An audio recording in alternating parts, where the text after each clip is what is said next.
Warahmatullahi wabarakatuh. Kembali lagi di channel Velas Kenari. Apa kabar kalian semua?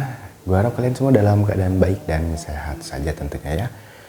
Di video kali ini aku mau berbagi berbagi pengalaman untuk workflow atau alur kalau misalkan gue di kandang tuh bersihin kandang itu kayak gini gitu, misalkan dari mulai ganti pakan, ganti cepuk sampai bersihin ini tuh workflownya gini gitu, tahapnya kayak gini gitu, dan apa aja biasanya yang gue siapin buat merawat atau ngurus si kenari-kenari yang ada di farm gue gitu, khususnya untuk yang betina ya gitu. Jadi di sini gue yang pertama yang pertama itu kan ada nanti kita mau ganti ganti cepuk gini ya. Nanti kita bakal ganti cepuk. Yang ini tadi udah dicabut. Nah, ini disimpan di sini. Nah, jadi ini kalau di rawatan aku tuh, atau cara rawatan hariannya gitu. Ini bukan harian sih. Kalau misalkan ini kayak gue ganti cepuk itu 2 atau 3 hari sekali gitu. Makanya ganti cepuk tuh maksudnya ganti cepuk tuh 3 hari tetap di sini gitu. Jadi kalau misalkan mau ganti pakan, diambil cepuknya, diisi pakan yang baru, terus dimasukin lagi sama kayak air minumnya gitu ya. Sama kayak air minumnya. Jadi diambil dibuang, bukan dibuang sih, bijinya dikumpulin. Ini minumnya dibuang, terus nanti cepuknya tuh yang ini ditaruh di sini gitu. Ini cepuk yang kotornya tuh ditaruh di sini.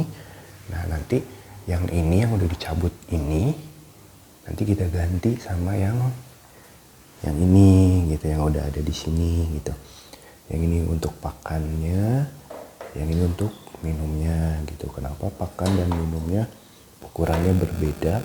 Karena kalau di sepengalaman gua tuh, kalau misalkan sama nih pakannya ini terus kita isi penuh tuh kayaknya untuk yang nomor ini tuh nomor berapa ya? Ini nomor 1 ya. Ini untuk nomor 1 tuh kayaknya kebanyakan gitu. Jadi makanya untuk pakannya gue pakai nomor 3 gitu ya. Jadi gue pakai nomor 3. Untuk si bijiannya, untuk air kita pakai nomor 1. Untuk kalau mereka mau mandi juga ini masih bisa lah ya, masih bisa. Nah gitu, jadi setiap kandang yang di sini itu dia tuh punya dua pasang cepuk minum dan airnya gitu. Jadi kalau misalkan yang ini kita 2 hari atau 3 hari kita udah kotor nih sama kayak ininya nih tuh kotorannya, pokoknya bareng. Kalau misalkan gue mau beresin atau mau bersihin ini gue pasti bersihin juga gitu. Jadi ini sama ini tuh bareng. Jadi tatakan kotorannya sama ininya kita ganti semua yang baru gitu, yang baru dicuci maksudnya ya, bukan baru banget gitu. Nah, jadi nanti kita tarik yang kotornya terus disimpan di sini. Ini juga kotor kan nih. Nah, ini nih. Nah, buat tuh setiap kandang bersih itu harus ada 2 tatakan gitu. Jadi kalau yang itu kotor ditarik, ini masuk gitu. Yang ini kita belum tarik ininya nih, bekas-bekas pakannya. Nah, untuk bekas pakannya itu, ini kan misalkan ada bijinya yang belum kemakan semua gitu ya. Nah, jangan dibuang guys. Kalau gue sih biasanya dikumpulin. Nah, nanti dikumpulin di sini. Ini misalkan yang nggak dimakan, tapi kita kumpulin dulu di sini. Terus nanti kita filter lagi. Kita filter. kita filter atau kita bersihin dari cangkang-cangkangnya, dan nanti kita kumpulin lagi di sini. Nah, ini kumpulin lagi fungsinya buat apa bang? Ini fungsinya ini bakal nanti jadi makanan dari si zebra finch. Jadi nanti dari apa ya istilahnya mah limbah dari pakan mereka yang nggak habis, yang semua nih nggak habis-habis, kita kumpulin di sana, terus kita buang bekasnya, kita tiup-tiupin, terus kita kumpulin tadi ke satu tempat yang tadi, untuk nanti sisanya kita kasih ke zebra finch, untuk zebra finch atau ke lovebird. Biasanya sih kalau gue gitu, jadi semuanya kepake gitu, dan juga nggak kebuang. Kenapa nggak dikasih ke kenari lagi? Kenapa nggak dikasih kenari lagi ya? Karena yang pertama, kenari itu kan rentan bakteri ya guys ya, rentan bakteri. Karena gue juga nggak mau gitu sampai ngurus burung tuh juga ngurus penyakitnya juga gitu. Maksudnya ya gue nggak mau lah ngerawat burung, ngerawat yang sakit gitu kan capek juga gitu. Lebih baik kita menjaga lah ya daripada mengobati. Meskipun kita udah maksimal kebersihan kayak kandang kayak gini, ya ada aja gitu yang sakit-sakit mah gitu. Kayak apa ya? Ya kebanyakan sih kalau di sini sakit tuh yang pertama serak ya. Itu serak itu kayaknya udah harus ada lah gitu, entah gimana. Apalagi yang mereka yang di sini gitu. Kalau yang di sini sih ya kalau serak ya sering, namanya hidup bertiga gitu ya, beda kandang satu kandang bertiga gitu, pasti ada aja gitu serak. Cuman sekarang ya alhamdulillah dengan workflow cara kerja gue kayak gini gitu, misalkan dari mulai dari kebersihan kandang tuh kayak gini gitu, semuanya ya alhamdulillah gitu, masih ya alhamdulillah sehat-sehat lah gitu ya dengan workflow kerja kayak gini gitu. Balik lagi ke workflow. Nah jadi ini yang tangkringan ini kosong tuh, tangkringan kosong, cepuk-cepuk kosong tuh nanti kita isi dulu yang di sana. Nah sekarang kita mau bongkar dulu semua semua cepuk, dan kita ganti juga. Jadi nggak kita cuci dulu nanti baru masukin, karena kita ada istilahnya ada ini nih. Nah ini ada karpet talang air juga nih. Jadi setiap kandang di sini tuh karpet talangnya tuh ada 2 gitu, double juga sama kayak cepuk mereka dikasih 2 gitu. Jadi pas gua mau bersihin tuh enak gitu, kayak yang ini kan, ini cepuknya kita tarik, nanti ini kita tarik, kita simpen di sini, kita masukin yang baru ke sini. Nah itu udah bersih semua lah istilahnya, udah bersih semua. Kenapa bang lu nggak pakai koran kayak orang-orang gitu ya? Yang pertama, kalau pakai koran di sini susah banget guys. Koran tuh di sini susah banget. Kalau untuk pakai koran tuh di sini susah gitu. Jadi nyarinya juga gimana ya? Orang ini di daerah lah kayaknya hanya segelintir orang yang baca koran gitu. Tapi kan koran itu nggak perlu dibaca, maksudnya nggak perlu dibaca tuh, lu tinggal nyari ke rongsokan juga ada gitu. Ya memang ada sih di sini tukang koran, cuman balik lagi ke kos kita ya, kos pengeluaran juga gitu. Gimana kalau misalkan kita pakai koran, kita harus ngeluarin lagi kos lebih untuk beli koran gitu ya. Jadi kenapa gue pakai talang air ini kayak burung-burung jantan biasa gitu kan jantan-jantan pakai talangan air ya. Yang kenapa? Ya karena ini bisa continue gue pakai gitu sampai ya mungkin sampai rusak. Orang ini tuh tebal ya. Kayak yang ini tuh udah beberapa tahun ya. Udah hampir udah lama banget di talang air ini. Terus kandang ini tuh udah berapa tahun di sini, dan alhamdulillah dengan rawatan ini juga ternyata semuanya juga dibikin awet gitu ya, jadi awet gitu. Itu sih kenapa gue nggak mau pakai koran gitu ya.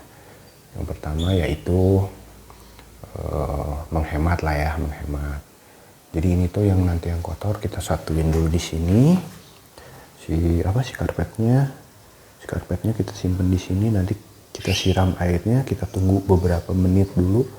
Beberapa menit biar nanti kotorannya kayak nguap mengembang gitu. Jadi pada saat gua gosok pakai sikat itu langsung luntur semuanya. Tinggal gue bilas dalam satu ember, tinggal dijemur deh gitu. Kalau misalkan kayak gini sayang air bang. Enggak, makanya gue nanti pas udah kumpul di sini tuh gue siram dulu semuanya. Gue siram dulu biar mengembang dulu si kotorannya, biar gampang nanti disikat. Tunggu beberapa menit, udah kita ambil, kita sikat tuh kotorannya itu rontok, udah pasti rontok semuanya. Udah kalau udah bersih si alas kakinya, si alas kotorannya kita ambil, kita celupin aja di satu ember. Kita jemur gitu. Nah, makanya bersihnya tuh udah kayak gini guys. Ini tuh tempat tuh.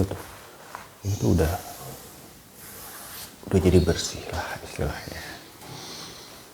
Ini udah rawatan workflow gua tuh kayak gini gitu, cara kerja dari pertama ngebersihinnya tuh kayak gini gitu. Enak, jadi bisa cepet, nggak nunggu lagi. Misalkan kalau kita punya satu ya nggak apa-apa sih, misalkan kalau lu buru-buru gitu bisa cepet gitu malah. Cuman kalau misalkan masih basah, ntar kan kita jemur dulu nih. Kalau gue kan dijemur dulu di matahari gitu sekalian. Itu bakterinya pasti mati kan kejemur gitu. Kalau misalkan cuman punya satu kandang, satu alas, otomatis lo harus pakai lap, pakai dikanebo dulu baru dimasukin lagi gitu. Kalau misalkan basah-basah masuk ke sini takutnya nanti jadi lembab. Ini kayunya juga bisa jadi basah dan busuk.